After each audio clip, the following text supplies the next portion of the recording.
Radio Tehran, শুরু হচ্ছে বিশ্ব সংবাদ।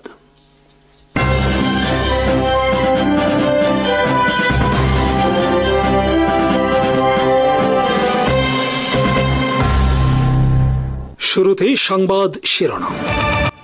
আসসালামু আলাইকুম। গোটা ইউক্রেন জুড়ে রাশিয়ার ধ্বংসাত্মক হামলা, ডুবিয়ে দেওয়া হয়েছে ইউক্রেনের সবচেয়ে বড় রণতরী। গাজায় ইসরায়েল আর্মির ওপর হামাসের হামলায় 1 ডজনের বেশি ইসরায়েলি সেনা হতাহত। ইসরায়েলের হামলায় হুথি প্রধানমন্ত্রী নিহতের কথা স্বীকার হুথি আর্মি আনসারুল্লাহর। চীনে পা রাখলেন পুতিন ও মোদি। নতুন করে জোরদার হচ্ছে চীন রাশিয়ার নেতৃত্বে যুক্তরাষ্ট্র বিরোধী জোট। গোটা ইউক্রেন জুড়ে শনিবার ভয়াবহ হামলা চালিয়েছে রাশিয়া। 2022 সালে যুদ্ধ শুরুর পর শনিবারের এই হামলা ছিল অন্যতম বড় একটি operation. Ukraine president Volodymyr Zelensky জানিয়েছেন, শনিবার রাশিয়া ইউক্রেনের 14টি অঞ্চলে হামলা চালায়। রাশিয়ার 540টি ড্রোন এবং 45টি মিসাইল হামলার ঘটনা তারা শনাক্ত করতে পেরেছে। রাশিয়ার প্রতিরক্ষা মন্ত্রণালয়ের এক বিবৃতিতে বলা হয়েছে, প্রতিটি ড্রোন ও মিসাইল লক্ষ্যবস্তুতে সফলভাবে আঘাত করেছে। শনিবারের মিসাইল ও ড্রোন প্রতিহত করার কোনো দাবি করেনি ইউক্রেন আর্মি বা জেলেনস্কি। এর আগে রাশিয়া যত ড্রোন ও মিসাইল হামলা চালিয়েছে ইউক্রেন দাবি করত তার প্রায় 90% ড্রোন ও মিসাইল আকাশে প্রতিহত করেছে। কিন্তু শনিবার ইউক্রেনের পক্ষ থেকে এই ধরনের দাবি না করায় সমর বিশ্লেষকরা বলেছেন, তাদের আকাশ প্রতিরক্ষা ব্যবস্থা বলতে এখন আর কিছু নেই। এর আগে রাশিয়ার প্রতিরক্ষা মন্ত্রণালয় এক বিবৃতিতে জানায়, দানিউব-নবির বদ্বীপে ড্রোন হামলা চালিয়ে ধ্বংস করা হয়েছে ইউক্রেনের সবচেয়ে বড় রণতরী সিম্ফেরোপল। জাহাজটি ইউক্রেন মাত্র 4 বছর আগে সার্ভিসে যুক্ত করেছিল। এই জাহাজ ধ্বংস ইউক্রেনের জন্য একটি বড় আঘাত। রাশিয়ার এই দাবি বিষয়ে ইউক্রেনের পক্ষ থেকে কোনো কিছু বলা হয়নি এখনো। তবে জাহাজটিতে হামলার ভিডিও এবং ছবি প্রকাশ করেছে রাশিয়ান প্রতিরক্ষা মন্ত্রণালয়। রোববার বিবিসির খবরে বলা হয়েছে, ইউক্রেন রাশিয়ার অভ্যন্তরে একটি তেল শোধনাগারে বড় ধরনের হামলা চালিয়েছে। এদিকে যুক্তরাষ্ট্রের মধ্যস্থতায় যুদ্ধবন্ধের আলোচনা চলাকালে রাশিয়া ও ইউক্রেনের এই ধরনের পাল্টাপাল্টি হামলার ফলে প্রশ্ন দেখা দিয়েছে এই শান্তি আলোচনার ভবিষ্যৎ নিয়ে। হামাসের সামরিক শাখা আল কাসাম ব্রিগেডস গাজায় শুক্র ও শনিবার বড় ধরনের হামলা চালিয়েছে ইসরায়েল আর্মির ওপর। হামলায় কমপক্ষে একজন ইসরায়েলি সেনা নিহত ও 4 সেনা নিখোঁজের কথা স্বীকার করেছে ইসরায়েল আর্মি। আক্রান্ত স্থল থেকে ইসরায়েল আর্মি 11 জন আহত সেনাকে সরিয়ে আনতে সক্ষম হয়েছে। হামাসের বিবৃতিতে বলা হয়েছে, শুক্রবার তারা গাজার জায়তুন এলাকায় ল্যান্ড মাইনের মাধ্যমে হামলা চালায় ইসরায়েলের সেনাবাহিনী একটি গাড়িতে। হামলার পর আহত ও নিহত সেনাদের উদ্ধারে সেখানে উদ্ধার অভিযান পরিচালনার জন্য হেলিকপ্টার পাঠায় ইসরায়েল আর্মি। তবে এই হামলায় ঠিক কতজন ইসরায়েলি সেনা নিহত হয়েছে তা শনাক্ত করতে পারেনি হামাস। ইসরায়েল আর্মিও এই ঘটনায় নিহত সেনা সংখ্যা প্রকাশ করেনি। তবে ইসরায়েল আর্মি শনিবার গাজার খান ইউনিসে একজন সেনা নিহতের কথা স্বীকার করেছে। হামাসের পক্ষ থেকে বলা হয়েছে, শনিবার গাজার খান ইউনিসে তারা মর্টার হামলা চালিয়েছে একদল ইসরায়েলি সেনার ওপর। এটা হতাহতের শিকার হয়েছে বেশ কয়েকজন ইসরায়েলি সেনা। হামাস মুখপাত্র আবু ওবায়দা এক বিবৃতিতে বলেছেন, গাজা দখলের মূল্য ইসরায়েল আর্মিকে রক্ত দিয়ে চুকাতে হবে। এদিকে ইয়েমেনের হুথি আর্মি আনসারুল্লাহ শনিবার স্বীকার করেছে, ইসরায়েলের হামলায় তাদের প্রধানমন্ত্রী নাসের আল রাহাবি নিহত হয়েছেন। শুক্রবার ইসরায়েল আর্মি ঘোষণা দেয়, বৃহস্পতিবার ইয়েমেনের রাজধানী সানায় তাদের টার্গেট হামলায় নিহত হয়েছে প্রধানমন্ত্রী সহ দেশটির সব তথা 12 জন মন্ত্রী। হুথি আর্মি তাদের প্রধানমন্ত্রীর নিহতের কথা স্বীকার করলেও সব মন্ত্রীদের নিহতের কথা স্বীকার করেনি। তবে সৌদি আরব সহ বিভিন্ন আরব গণমাধ্যমের খবরে বলা হয়েছে, বৃহস্পতিবারের হামলায় হুথিদের পররাষ্ট্রমন্ত্রী, বিচারমন্ত্রী, ক্রীড়ামন্ত্রী, সমাজ কল্যাণমন্ত্রী নিহত হয়েছেন। এছাড়া গুরুতর আহত হয়েছেন অন্য মন্ত্রীরা। যুদ্ধের মাধ্যমে 2014 সাল থেকে ইয়েমেনের নিয়ন্ত্রণ নেয় ইরান সমর্থিত বিদ্রোহী হুথি আর্মি। 2023 সালের অক্টোবরে গাজা যুদ্ধ শুরুর পর হুথি আর্মি ইসরায়েল ও যুক্তরাষ্ট্র সহ পশ্চিমাদের বিরুদ্ধে যুদ্ধ শুরু করে। এর অংশ হিসেবে তারা বাবিল মানদেব, লোহিত সাগর, আরব সাগর, ভারত মহাসাগরের বিস্তীর্ণ অঞ্চলে চলাচলরত পশ্চিমা বিভিন্ন জাহাজে আক্রমণ পরিচালনা করে। জবাবে যুক্তরাষ্ট্র, ব্রিটেন, ইসরায়েল, জার্মানি সহ বিভিন্ন দেশ মিলে ইয়েমেনের বিরুদ্ধে পাল্টা আক্রমণ শুরু করে। ট্রাম্প প্রশাসনের শুল্ক যুদ্ধের ফলে নতুন করে দানা বাঁধছে যুক্তরাষ্ট্র বিরোধী জোট। আর যুক্তরাষ্ট্র বিরোধী এই জোটের নেতৃত্বে রয়েছে চীন ও রাশিয়া। এবার এই জোটে শক্তভাবে হাত মিলিয়েছে যুক্তরাষ্ট্রের অন্যতম কৌশলগত মিত্র ভারত। ফলে এবার নতুন মাত্রা পেতে যাচ্ছে যুক্তরাষ্ট্র বিরোধী এই জোট। 2022 সালে ইউক্রেন যুদ্ধ শুরুর পর রাশিয়া চীন চেষ্টা করে ব্রিক্সকে যুক্তরাষ্ট্র বিরোধী বৈশ্বিক জোটে পরিণত করতে। ভারতও ব্রিক্সের সদস্য, কিন্তু তখন রাশিয়ার উদ্যোগে ভারত ভালোভাবে সাড়া দেয়নি, কারণ ভারত ছিল চীনের বিরুদ্ধে যুক্তরাষ্ট্রের অন্যতম কৌশলগত অংশীদার ও বাণিজ্যিক মিত্র। ফলে ভারতের অনাগ্রহের কারণে ব্রিক্স সম্প্রসারণ সহ একে যুক্তরাষ্ট্রের বিরুদ্ধে দাঁড় করানোর ক্ষেত্রে বাধার সম্মুখীন হয় রাশিয়া ও চীন। কিন্তু এবার ভারত নিজেই ট্রাম্প প্রশাসনের শুল্ক যুদ্ধ আর নিষেধাজ্ঞার শিকার হয়ে হাত মিলিয়েছে যুক্তরাষ্ট্রের শত্রু চীনের সাথে। আর রাশিয়া আগে থেকেই ভারতের অন্যতম কৌশলগত অংশীদার। যুক্তরাষ্ট্রকে শিক্ষা দিতে ভারতের প্রধানমন্ত্রী নরেন্দ্র মোদী 7 বছরের মাথায় শনিবার পা রাখলেন চীনের বন্দর নগরী তিয়ানজিনে। তিয়ানজিনে পৌঁছে তিনি দ্বিপাক্ষিক বৈঠকে মিলিত হয়েছেন চীনা প্রেসিডেন্ট শি জিনপিং এর সাথে। একই দিন সেখানে পৌঁছালেন রাশিয়ার প্রেসিডেন্ট ভ্লাদিমির পুতিন। চীনের রাষ্ট্রীয় গণমাধ্যমে দেওয়া সাক্ষাৎকারে পুতিন বলেছেন, আমরা একটি ন্যায়ভিত্তিক বহুকেন্দ্রিক বিশ্ব ব্যবস্থা গড়তে চাই। মোদী, পুতিন সহ যুক্তরাষ্ট্র বিরোধী আরও অনেক দেশের প্রেসিডেন্ট ও প্রধানমন্ত্রী রোববার যোগ দেবেন তিয়ানজিনে সাংহাই কোঅপারেশন অর্গানাইজেশনের সম্মেলনে। সাংহাই কোঅপারেশন সম্মেলন চলবে 2 দিন। এর মাত্র 2 দিন পর 23 সেপ্টেম্বর আবার বেইজিংয়ে অনুষ্ঠিত হবে চীনা মিলিটারি প্যারেড। এই প্যারেডে উপস্থিত থাকবেন পুতিন সহ সাংহাই সম্মেলনে যোগ দেওয়া আরও অনেক নেতা। পরপর 2 এই আয়োজনে যুক্তরাষ্ট্র বিরোধী নেতাদের একত্র করার মাধ্যমে চীন যুক্তরাষ্ট্র সহ পশ্চিমাদের বার্তা দিচ্ছে তারা যুক্তরাষ্ট্রের বিরুদ্ধে শক্তিগুলোকে এক মঞ্চে দাঁড় করাতে সক্ষম। সাংহাই কোঅপারেশনের যাত্রা শুরু হয় 2001 সালে। এটি ছিল মূলত চীন রাশিয়ার নেতৃত্বে মধ্য এশিয়ার দেশগুলোর একটি নিরাপত্তা জোট।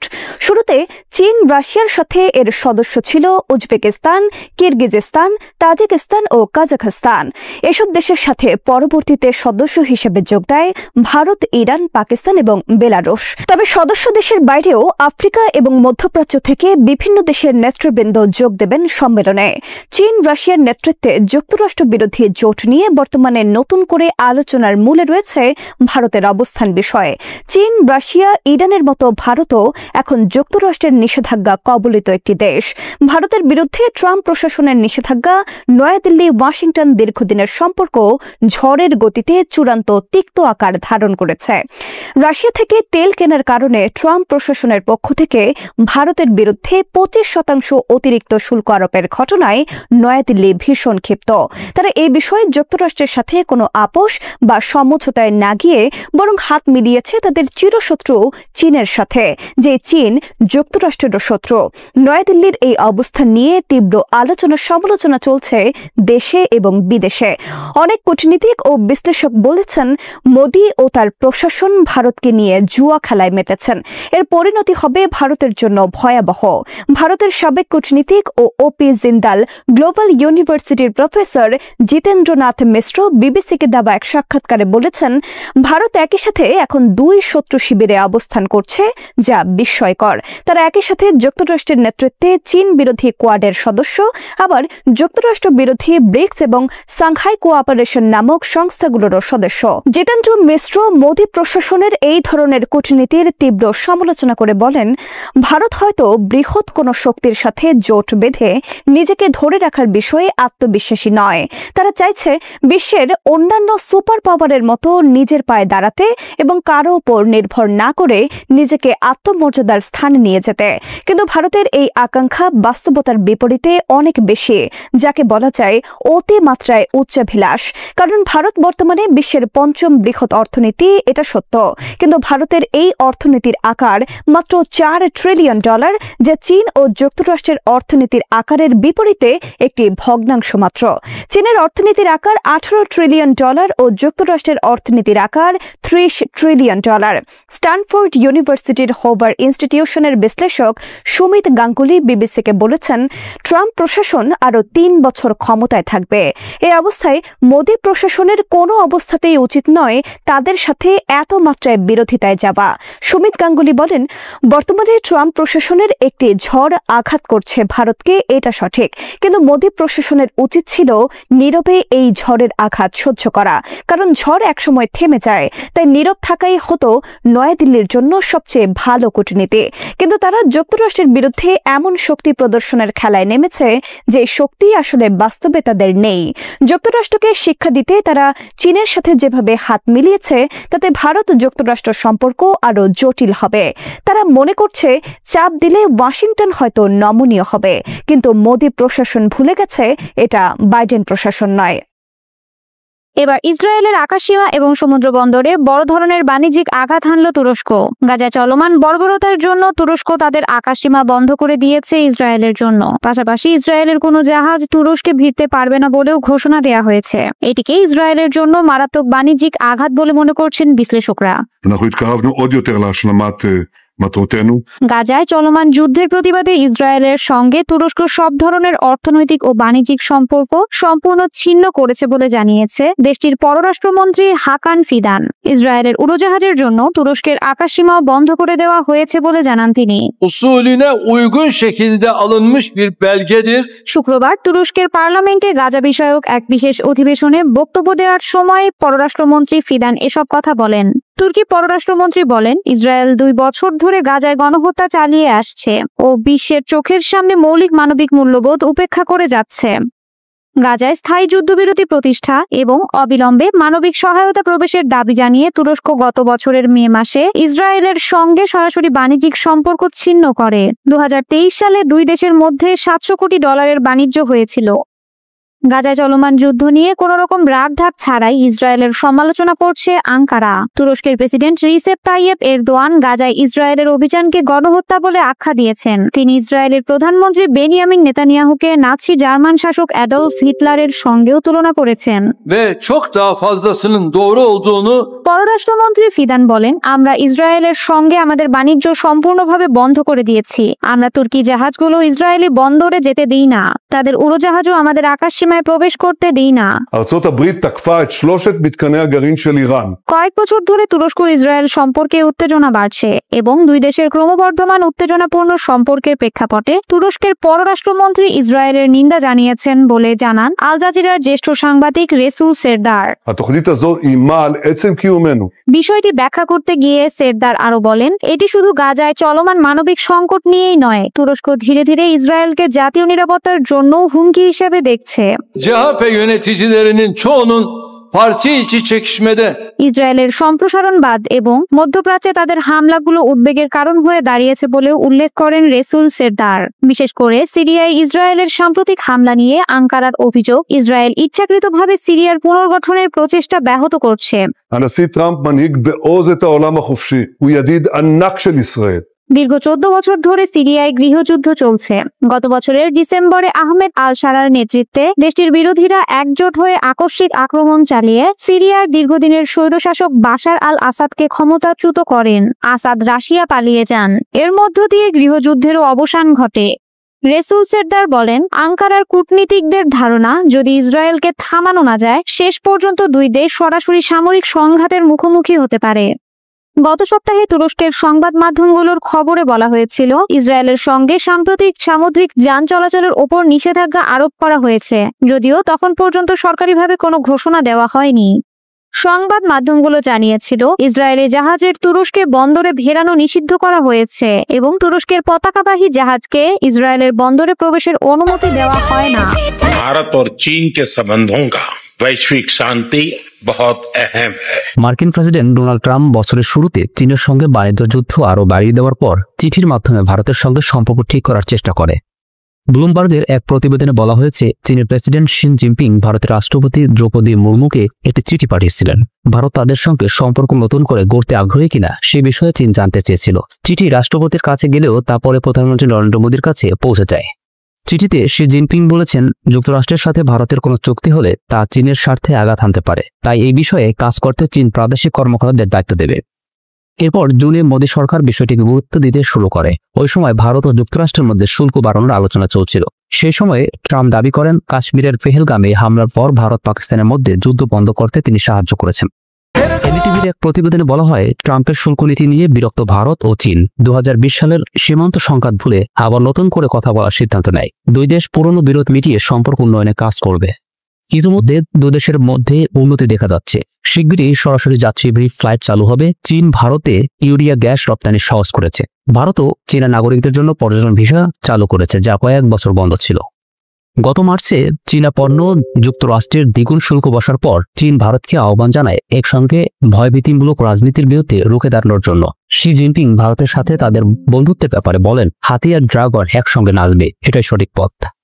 গত জুলাইয়ে চীনা কর্মকর্তারাও এই রূপক ব্যবহার শুরু করেন। চীনের গ্লোবাল টাইমস সংবাদপত্র বলেছে, যুক্তরাষ্ট্রের শুল্ক নীতির বিরুদ্ধে লড়াইয়ে ভারত ও চীনকে একসঙ্গে ব্যালে নাচা উচিত। 7 বছর পর ভারতের প্রধানমন্ত্রী Narendra Modi Shanghai Cooperation Organisation SCO সম্মেলনে প্রথমবারের মতো চীন সফর করবেন। গত বছর রাশিয়ার ব্রিক্স সম্মেলনে চীনের প্রেসিডেন্ট শি জিনপিং এর সঙ্গে একই মঞ্চে ছিলেন। বিশেষজ্ঞরা মনে করেন, SCO সম্মেলনের মাধ্যমে চীন বিশ্বের সামনে একটি রাজনৈতিক বার্তা দিতে চায়, তা হল যুক্তরাষ্ট্রের প্রভাব ছাড়া অন্যরকম একটি বিশ্ব ব্যবস্থাও গড়ে তোলা সম্ভব। চীনের দৃষ্টিতে উন্নয়নশীল দেশগুলোকে সঙ্গে নিয়ে তারা এমন একটি জোট তৈরি করার পরিকল্পনা করছে, যারা যুক্তরাষ্ট্রের শুল্ক নীতি, ট্রাম্পের কূটনীতি এবং আধিপত্যবাদী আচরণের বিরুদ্ধে দাঁড়াতে পারবে। ব্রিক্স এবং SCO এই দুটি জোটকে চীন এখন এমন এক বিকল্প মঞ্চ হিসেবে ব্যবহার করছে, যেখান থেকে তারা পশ্চিমা দুনিয়ার একক নেতৃত্বের বদলে বহুপাক্ষিক নেতৃত্ব প্রতিষ্ঠা করতে চায়। এই জোটগুলো মূলত যুক্তরাষ্ট্রের একাধিপত্যের বিরুদ্ধে চীনের কৌশলগত জবাব। এবারের SCO সম্মেলন হবে সবচেয়ে বড়। এতে ভারত চীনের সম্পর্ক এবং বিশ্ব রাজনীতি নিয়ে গুরুত্বপূর্ণ আলোচনা হবে। ট্রাম্পের শুল্ক হুমকির জবাবে ভারত এবার রাশিয়া থেকে তেল আমদানি বাড়ানোর সিদ্ধান্ত নিয়েছে। শুরুতে 10 থেকে 20% বাড়লেও পরবর্তীতে আমদানি দ্বিগুণ করার পরিকল্পনা করছে ভারত। যুক্তরাষ্ট্রের চাপ ও বাড়তি শুল্ক আরোপ সত্ত্বেও রাশিয়া থেকে তেল আমদানি বাড়াতে চলেছে ভারত। আগামী সেপ্টেম্বর থেকেই দেশটির পরিশোধনকারীরা দৈনিক আরও 1.5 থেকে 3 লাখ ব্যারেল রুশ অপরিশোধিত তেল আমদানি করতে পারে বলে জানিয়েছে সংশ্লিষ্ট ব্যবসায়ীরা। শুরুর দিকে আমদানির পরিমাণ 10 থেকে 20% পর্যন্ত বাড়তে পারে। রাশিয়ার জ্বালানি তেলের সবচেয়ে বড় ক্রেতা বর্তমানে ভারত। দেশটির মোট অপরিশোধিত তেলের প্রায় 40% আসে রাশিয়া থেকে। সস্তা দামে তেল কেনার সুযোগ কাজে লাগিয়ে ভারত নিজস্ব চাহিদা মেটানোর পাশাপাশি পরিশোধিত তেল রপ্তানিও বাড়িয়েছে। দক্ষিণ এশিয়ায় বাড়ছে সামরিক উত্তেজনা। বাংলাদেশ, ভারত ও পাকিস্তান 3 প্রতিবেশী নিজেদের সামরিক সক্ষমতা বাড়াতে ব্যস্ত। কয়েকদিন আগেই খবর এসেছে, চীনের কাছ থেকে 1 ডজন J-10C যুদ্ধবিমান কিনছে বাংলাদেশ। অন্যদিকে পাকিস্তান গড়ে তুলছে নতুন একটি রকেট ফোর্স। বসে নেই ভারতও। দেশটির প্রতিরক্ষা মন্ত্রী রাজনাথ সিং নিজ বাহিনীকে সরাসরি নির্দেশ দিয়েছেন দীর্ঘস্থায়ী যুদ্ধে প্রস্তুত হতে।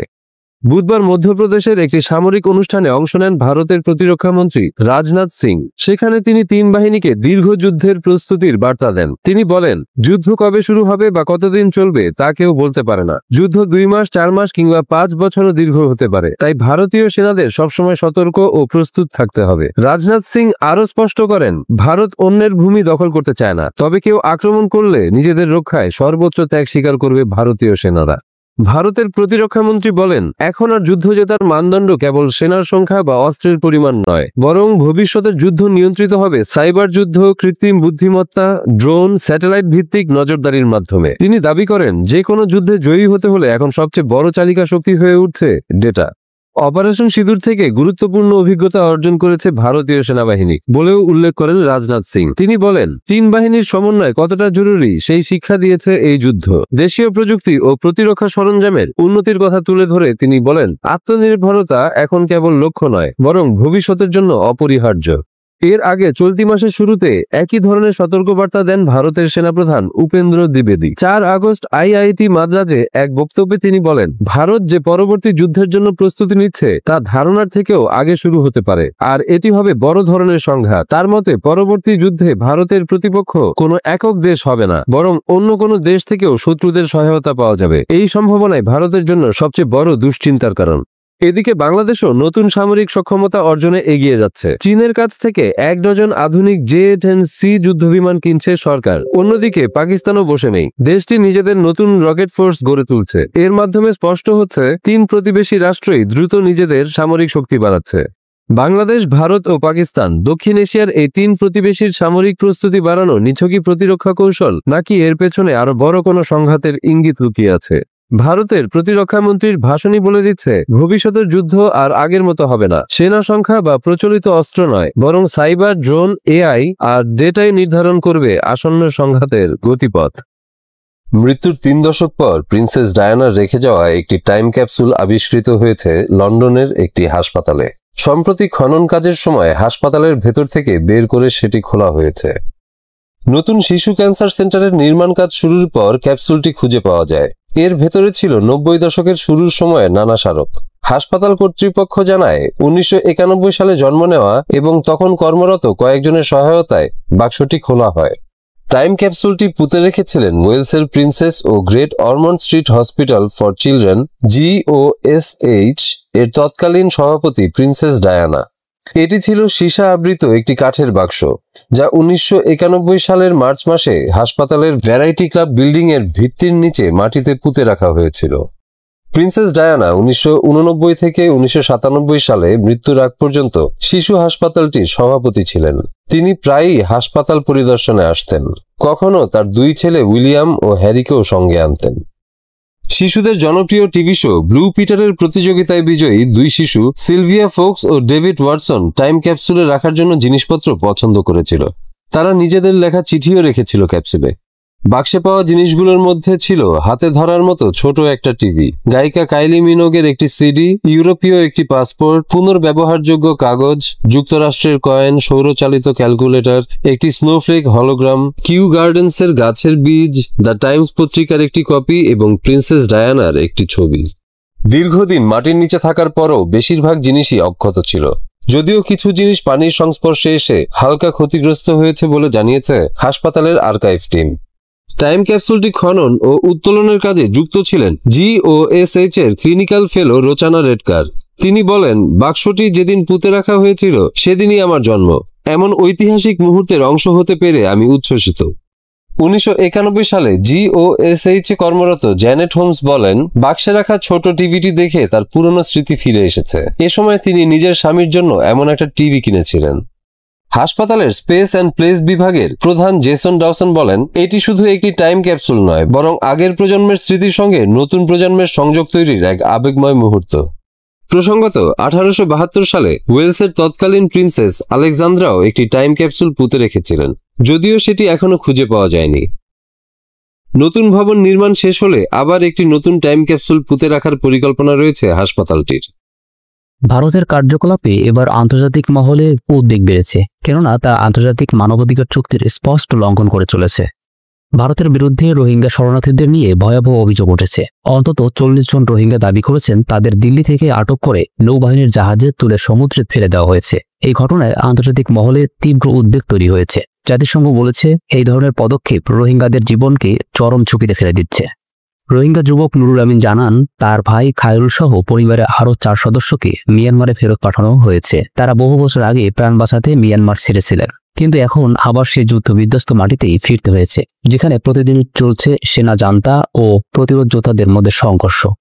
বিবিসি জানায়, আটক শরণার্থীদের প্রথমে দিল্লি থেকে একটি দ্বীপে পাঠানো হয়। সেখান থেকে নৌবাহিনীর একটি বড় জাহাজে তোলা হয়। পরে তাদের সমুদ্রে ছেড়ে দেওয়া হয়। তারা সাঁতরে মিয়ানমারের তীরে ওঠেন এবং বর্তমানে বাহাটু আর্মির নামের একটি বিদ্রোহী গোষ্ঠীর আশ্রয়ে রয়েছেন। একজন রোহিঙ্গা জানান, আমাদের হাত পা বেঁধে চোখ ঢেকে জাহাজে তোলা হয়, তারপর হঠাৎ আমাদের সমুদ্রে ফেলে দেওয়া হয়। একজন মানুষ হিসেবে ভাবতেও কষ্ট হয় কিভাবে আমাদের সঙ্গে এমন ব্যবহার করা হলো। আরেকজন বলেন, আমরা কোনো অপরাধ করিনি, কেবল বাঁচতে চেয়েছিলাম। 2021 সালের সেনা অভ্যুত্থানের পর মিয়ানমারের নিরাপত্তাহীনতা আরও বেড়েছে। জাতিগত গোষ্ঠী, বিদ্রোহী বাহিনী এবং সেনা জান্তার মধ্যে রক্তহীন সংঘর্ষ প্রতিদিনই বেড়ে চলেছে। এই অবস্থায় রোহিঙ্গাদের জোর করে ফেরত পাঠানো আন্তর্জাতিক আইনের লঙ্ঘন বলেও মনে করছেন বিশেষজ্ঞরা। আটক শরণার্থীদের অনেকেই অভিযোগ করেছেন, জাহাজে থাকাকালীন তাদের মারধর করা হয়েছে, অপমান করা হয়েছে, ধর্ম নিয়েও প্রশ্ন তোলা হয়েছে। জাতিসংঘের বিশেষ প্রতিনিধি টমাস অ্যান্ড্রুস জানিয়েছেন তার কাছে এসব অভিযোগের গুরুত্বপূর্ণ তথ্য ও প্রমাণ রয়েছে। তিনি এই বিষয়ে ভারতের জাতিসংঘ মিশনের প্রধানকে অবহিত করেছেন। তবে ভারতের পক্ষ থেকে এখনও কোনো আনুষ্ঠানিক প্রতিক্রিয়া পাওয়া যায়নি। ভারত রোহিঙ্গাদের শরণার্থী হিসেবে স্বীকৃতি দেয় না, বরং তাদের অবৈধ অভিবাসী হিসেবে চিহ্নিত করে। জাতিসংঘের হিসেবে ভারতে 23,000-এর মতো রোহিঙ্গা নিবন্ধিত হলেও প্রকৃত সংখ্যা 40,000 ছাড়িয়ে গেছে বলে মানবাধিকার সংস্থাগুলোর দাবি। গত মে মাসে রোহিঙ্গাদের দিল্লি থেকে ডেকে নিয়ে একটি আটক কেন্দ্রে রাখা হয়। পরে তাদের বিমানে করে আন্দামান ও নিকোবর দ্বীপপুঞ্জে পাঠানো হয়। এরপর ভারতীয় নৌবাহিনীর জাহাজে করে গভীর সমুদ্রে নিয়ে যাওয়া হয় এবং ছেড়ে দেওয়া হয়। 9 মে স্থানীয় জেলেরা তাদের উদ্ধার করে। এখন তারা ভারতের স্বজনদের ফোনে বিস্তারিত জানান। এই ঘটনার পর রোহিঙ্গাদের মধ্যে আতঙ্ক ছড়িয়ে পড়েছে। অনেকেই এখন গা ঢাকা দিয়েছেন, কেউ কেউ আর নিজের বাড়িতেই থাকছেন না। দিল্লিতে থাকা নুরুল আমিন বলেন, আমাদেরও যে কোনো সময় তুলে নিয়ে গিয়ে সমুদ্র ফেলে দেওয়া হতে পারে, এই ভয় নিয়ে প্রতিদিন ঘুমাতে যাই। এই ঘটনার পর সেই রোহিঙ্গা যুবক নুরুল আমিন ও তার এক আত্মীয় ভারতের সুপ্রিম কোর্টে আবেদন করেছেন যেন এই নির্বাসন বন্ধ করা হয় এবং শরণার্থীদের ফিরিয়ে আনা হয়। তবে আদালত তা অবাস্তব কল্পনা বলে আপাতত শুনানি স্থগিত করেছে। নতুন তারিখ নির্ধারণ করা হয়েছে 29 সেপ্টেম্বর। জাতিসংঘ বলছে রোহিঙ্গারা মিয়ানমার থেকে পালিয়ে বাঁচার চেষ্টা করছে। তারা স্বেচ্ছায় ভারতে আসেনি, বরং সহিংসতা ও গণহত্যা থেকে রক্ষা পেতেই ভারতে আশ্রয় নিয়েছিল। এখন ভারত সরকারের এমন পদক্ষেপ আন্তর্জাতিক মানবাধিকার চুক্তির স্পষ্ট লঙ্ঘন বলেই মনে করছে আন্তর্জাতিক সমাজ। হামলা করার সুযোগ পেলে কোনো পথেই সেটা হাতছাড়া করছেন না পুতিন। এবার নৌপথেও ইউক্রেনীয় জাহাজে আক্রমণ শুরু হয়ে গেছে। রাশিয়ার অতর্কিত নৌ হামলায় ইউক্রেনের একটি যুদ্ধজাহাজে 2 সেনা নিহত হয়েছেন এবং অন্য কয়েকজন নিখোঁজ রয়েছেন। শুক্রবার 29 আগস্ট ইউক্রেনের নৌবাহিনীর একজন মুখপাত্র AFP-কে এ তথ্য জানিয়েছেন। এর একদিন আগেই রাশিয়া জানিয়েছিল তারা একটি নৌ ড্রোন ব্যবহার করে ড্যানিউব নদীর মোহনায় ইউক্রেনের একটি গোয়েন্দা জাহাজ সিমফেরোপোল ডুবিয়ে দেওয়ার দাবি করছে, যা তাদের প্রথম সফল অভিযানের মধ্যে একটি। রাশিয়ার প্রতিরক্ষা মন্ত্রণালয় হামলার একটি ভিডিও প্রকাশ করেছে, যেখানে একটি ভাসমান জাহাজে বড় ধরনের বিস্ফোরণ ঘটতে দেখা যায়। যদিও সাধারণত মস্কো ও কিয়েভ দুই পক্ষই তাদের সামরিক ক্ষয়ক্ষতির তথ্য প্রকাশে অনাগ্রহী, এবার ইউক্রেনের পক্ষ থেকেই ঘটনাটি স্বীকার করা হয়েছে। ইউক্রেনীয় নৌবাহিনীর মুখপাত্র দিমিত্র প্লেটেনচুক AFP-কে বলেন, ওই জাহাজে ছিলেন এমন কয়েকজন সেনাকে আমরা এখনো খুঁজে পাচ্ছি না। জাহাজটিতে ড্রোন দিয়ে আঘাত হানা হয়েছে কিনা বা ঠিক কোথায় হামলাটি হয়েছে সে বিষয়ে স্পষ্ট কিছু জানাননি ইউক্রেনীয় কর্মকর্তারা। তবে প্লেটেনচুক জানান, হামলায় অনেকেই আহত হয়েছেন। সিমফেরোপোল একটি মাঝারি মানের নজরদারি যুদ্ধজাহাজ, যা প্রজেক্ট লাগুনার আওতায় নির্মিত। এটিকে মূলত একটি রেডিও ইলেকট্রিক গোয়েন্দা প্ল্যাটফর্ম হিসাবে ব্যবহারের জন্য তৈরি করা হয়েছে এবং 500 TRU-M ট্রলারের প্রকল্পের অধীনে এটির নির্মাণ সম্পন্ন হয়। 2019 সালে সিমফেরোপোল প্রথমবারের মতো সমুদ্রে যাত্রা শুরু করে, তবে এটি আনুষ্ঠানিকভাবে নৌবাহিনীর কার্যক্রমে যুক্ত হয় 2021 সালে। যুদ্ধজাহাজটির মূল দায়িত্ব হল গোয়েন্দা নজরদারি চালিয়ে নৌবাহিনীর অভিযানকে তথ্য ও প্রযুক্তিগত সহায়তা প্রদান করা। এই নৌ হামলা ছাড়াও বৃহস্পতিবার ভোরে রাশিয়া ইউক্রেনের বিভিন্ন শহরে ব্যাপক ক্ষেপণাস্ত্র ও ড্রোন হামলা চালায়। এতে অন্তত 23 জন নিহত হন এবং রাজধানী কিয়েভ সহ বিভিন্ন গুরুত্বপূর্ণ অবকাঠামো ও আন্তর্জাতিক সংস্থার কার্যালয় ক্ষতিগ্রস্ত হয়। ইউক্রেনের সামরিক বাহিনীর তথ্য অনুযায়ী সারা দেশে অন্তত 13টি স্থানে রুশ হামলা হয়েছে। জাতীয় বিদ্যুৎ সংস্থা ইউক্রেনার্গো জানিয়েছে, বিদ্যুৎ উৎপাদন কেন্দ্রগুলোর উপর হামলার ফলে কিছু অঞ্চলে বিদ্যুৎ সরবরাহ বিচ্ছিন্ন হয়ে পড়েছে। এই হামলার পর ইউরোপীয় দেশগুলো অভিযোগ করেছে রাশিয়া শান্তি আলোচনার নামে প্রহসন করছে। তাদের মতে এটি শুধু সময় ক্ষেপণের কৌশল মাত্র। ইসরায়েলের নাজেল কমিশন সম্প্রতি তাদের মূল্যায়নে বলেছে, তুরস্ক ও ইসরায়েলের মধ্যে সংঘাত খুবই বাস্তব। এই প্রতিবেদনের সূত্র ধরেই ইসরায়েলের নেতৃস্থানীয়দের অনেকে তাদের সরকারকে তুরস্কের সঙ্গে যুদ্ধের প্রস্তুতি নেওয়ার আহ্বান জানিয়েছে। ארצות הברית תקפה את 3 מתקני הגרעין של איראן। সিরিয়ার উত্তর পূর্বাঞ্চলের স্বায়ত্তশাসিত এলাকাটি রোজাভা নামেও পরিচিত। আসাদের পতনের পর তুরস্কের প্রধানমন্ত্রী রিসেপ তাইপে এরদোয়ানের সামনে রোজাভা অঞ্চলটিতে মার্কিন পৃষ্ঠপোষকতা পাওয়া কুর্দিদের বিরুদ্ধে যুদ্ধ করার সুযোগ তৈরি করে দিয়েছে। ওই প্রতিবেদনে বলা হয়, আসাদের পতনের পর এই কুর্দি যোদ্ধারা তুরস্কের সেনাবাহিনী ও তাদের প্রক্সি সশস্ত্র গোষ্ঠীর হামলার শিকার হচ্ছে। যুক্তরাষ্ট্রের কুর্দি মিত্ররা যদি তুরস্কের শর্ত মেনে না নেয়, তাহলে তাদের বিরুদ্ধে সর্বাত্মক যুদ্ধের হুমকি দিচ্ছে এরদোয়ান প্রশাসন। এশিয়া টাইমসে প্রকাশিত ওই প্রতিবেদনে আরও উল্লেখ করা হয়, এটা বললে অত্যুক্তি হবে না যে তুরস্কের সম্প্রসারণবাদী আচরণ ন্যাটোর অস্তিত্বের উপর হুমকি তৈরি করেছে। সাম্প্রতিক বছরগুলোয় আমরা দেখেছি সিরিয়ায় কয়েকবার তুরস্ক ও যুক্তরাষ্ট্র বিপজ্জনকভাবে সরাসরি সংঘাতের মুখোমুখি হয়েছিল। বাইডেনের আমলে যুক্তরাষ্ট্রের সামরিক ঘাঁটির 500 মিটারের মধ্যে তুরস্কের ড্রোন উড়ে এলে মার্কিন সেনারা সেটিকে গুলি করে ভূপতিত করে। সেটা ছিল তুরস্কের বিরুদ্ধে যুক্তরাষ্ট্রের প্রথম সামরিক পদক্ষেপ। যুক্তরাষ্ট্রের সর্বাত্মক সমর্থন ছাড়া মার্কিন মিত্র কুর্দি বাহিনীর পক্ষে টিকে থাকা সম্ভব কিনা তা নিয়ে সন্দেহ আছে। তুরস্ক যদি মার্কিন মিত্রদের বিরুদ্ধে কোনো ব্যবস্থা নেয় তাহলে যুক্তরাষ্ট্রও পাল্টা ব্যবস্থা নেবে। কিন্তু সমস্যা হচ্ছে, একটা কার্যকর নীতি তৈরির জন্য যুক্তরাষ্ট্রের নতুন প্রশাসনের কয়েক মাস লেগে যেতে পারে।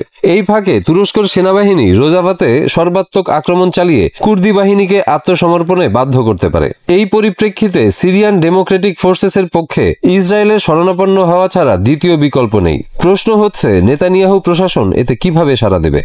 প্রতিবেদনটিতে উল্লেখ করা হয়, ইসরায়েল তখন সিরিয়ান ডেমোক্রেটিক ফোর্সেসকে যথেষ্ট পরিমাণে রাজনৈতিক, সামরিক ও গোয়েন্দা সমর্থন দিতে পারে যাতে তারা ভূমধ্য সাগর পর্যন্ত রোজাভার সীমানা বিস্তৃত করতে সক্ষম হয়। অনেকেই বলছেন এই ধরনের ব্যবস্থা সিরিয়ান ডেমোক্রেটিক ফোর্সেস সাদরে গ্রহণ করবে, কেননা সমুদ্রে প্রবেশের সুযোগ ছাড়া কুর্দিদের একটি স্বাধীন রাষ্ট্রের স্বপ্ন অধরাই থেকে যাবে। এ ধরনের পদক্ষেপ ইসরায়েলের জন্য অনেক সুযোগ তৈরি করবে বলে উল্লেখ করা হয় প্রতিবেদনটিতে, কেননা এতে তুরস্ক ও দামেস্কের মধ্যে ইসরায়েল তার পক্ষের একটি সামরিক অঞ্চল প্রতিষ্ঠা করতে পারবে, আর সে ধরনের কোনো সংঘাত বেঁধে গেলে তাতে ন্যাটোর অস্তিত্বের উপর হুমকি তৈরি করবে। প্রকাশিত প্রতিবেদনে এমন সংঘাতের একটি দৃশ্যপট রয়েছে। প্রথমে যদি ইসরায়েলের দিক থেকে তুরস্কের উপর হামলা করা হয় তাহলে তুরস্ক ন্যাটোর আর্টিকেল 5-কে পুনর্জীবনের আহ্বান জানাবে। এই আর্টিকেল অনুযায়ী সদস্য কোনো দেশ আক্রান্ত হলে ন্যাটোর অন্য সব সদস্য সেই দেশটিকে রক্ষা করবে। দ্বিতীয় দৃশ্যপটটা এমন হতে পারে, ইসরায়েলি প্রতিরক্ষা বাহিনীর উপর তুরস্ক সরাসরি হামলা করলো। সেই ক্ষেত্রে ইসরায়েল যুক্তরাষ্ট্রের কাছে তুরস্ককে ন্যাটো থেকে বাদ দেওয়ার আবেদন করতে পারে, আর এমন হলে তা তুরস্কের জন্য বেশ কয়েকটি সমস্যা নিয়ে আসবে। যেমন, বেশিরভাগ ন্যাটো সদস্য রাষ্ট্র যারা সামরিক দিক থেকে শক্তিশালী তারা একটি মিত্রের বিরুদ্ধে সামরিক অভিযানে যোগ দিতে ইচ্ছুক নাও হতে পারে। এছাড়া ইসরায়েলের আত্মরক্ষার প্রশ্নে ওয়াশিংটনের শক্তিশালী সমর্থন থাকবে। যদিও মার্কিন প্রতিরক্ষা মন্ত্রণালয় এবং গোয়েন্দা সংস্থাগুলো চায় না তুরস্কের সঙ্গে ইসরায়েল সরাসরি সংঘর্ষে জড়িয়ে পড়ুক, তারপরও সংঘাত বেঁধে গেলে ইসরায়েলকে বড়ভাবে সমর্থন দেবে যুক্তরাষ্ট্র। এসব কারণে তুরস্কের প্রধানমন্ত্রী এরদোয়ানের উচিত যত তাড়াতাড়ি সম্ভব ইসরায়েলের সঙ্গে ক্রমবর্ধমান উত্তেজনা কমিয়ে আনার চেষ্টা করা। শ্রোতা বন্ধুরা, বিশ্ব সংবাদে এই ছিল আমাদের সর্বশেষ আয়োজন। সঙ্গে থাকার জন্য আপনাদের সবাইকে অসংখ্য ধন্যবাদ।